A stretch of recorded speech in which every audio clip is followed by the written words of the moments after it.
ভাইয়া যে টাকাটা নিছে সেই দালালের নাম হইছে তোফাজ্জল, কিশোরগঞ্জ ইতনা থানা তার বাড়ি। 2 টাকা না ভাই 9 লাখ টাকা।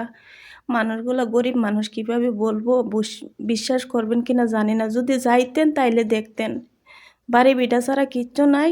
টাকাগুলা তারা মনে করেন ব্যাংকেতে লোন উঠাইছে, টিকাতে সমিতিতে লোন উঠাইছে, মানুষের কাছে লাভের মাঝে টাকা আনছে। 3 মাসের ভিতরে হেরা আইয়া কাজ কইরা মানুষের টাকা দিব।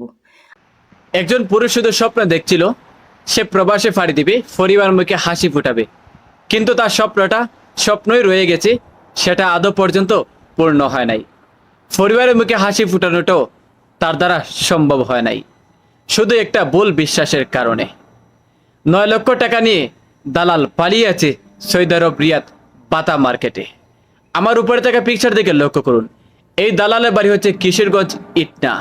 ভুক্তভোগীর ভাষ্যমতে 9 লক্ষ টাকা তাকে দেওয়া হয়, তাকে কাজ দিবে বলে তার 2 জন ভাইকে, কিন্তু কাজ দেওয়া হয় নাই, বরংস ওই ভুক্তভোগীকে আরো বলক মেরে দিচ্ছে। আজকের ভিডিওটা শুধু ওই বোনটার সাথে হয় নাই, আরো হাজার হাজার মানুষের সাথে এই দালাল নামক প্রতারক করে আসছে। ভিডিওটা সর্বদা শেয়ার দেবেন সতর্ক বার্তার জন্য। বোনের কাছ থেকে একটু শুনতে যাই বিস্তারিত বিষয়, চলুন স্ক্রিনে। ভাইয়া যে টাকাটা নিছে সেই দালালের নাম হইছে তোফাজ্জল, কিশোরগঞ্জ ইতনা থানা তার বাড়ি। 2 টাকা না ভাই 9 লাখ টাকা দিছে। ঠিক আছে, 3 মাসের ভিসা দিছে। ভিসা দিয়ে আর লোকগুলারে আনে নাই টিকিট কাইটা। মেন পাওয়ার একজনে কাজ কইরা মানুষের টাকা দিব। আজকে তারা বাড়ি ছাড়া, ঘর ছাড়া, বুঝছেন, সে টাকাটি মাইরা দিছে। আমরা সবাইরে বলক কইরা দিছে।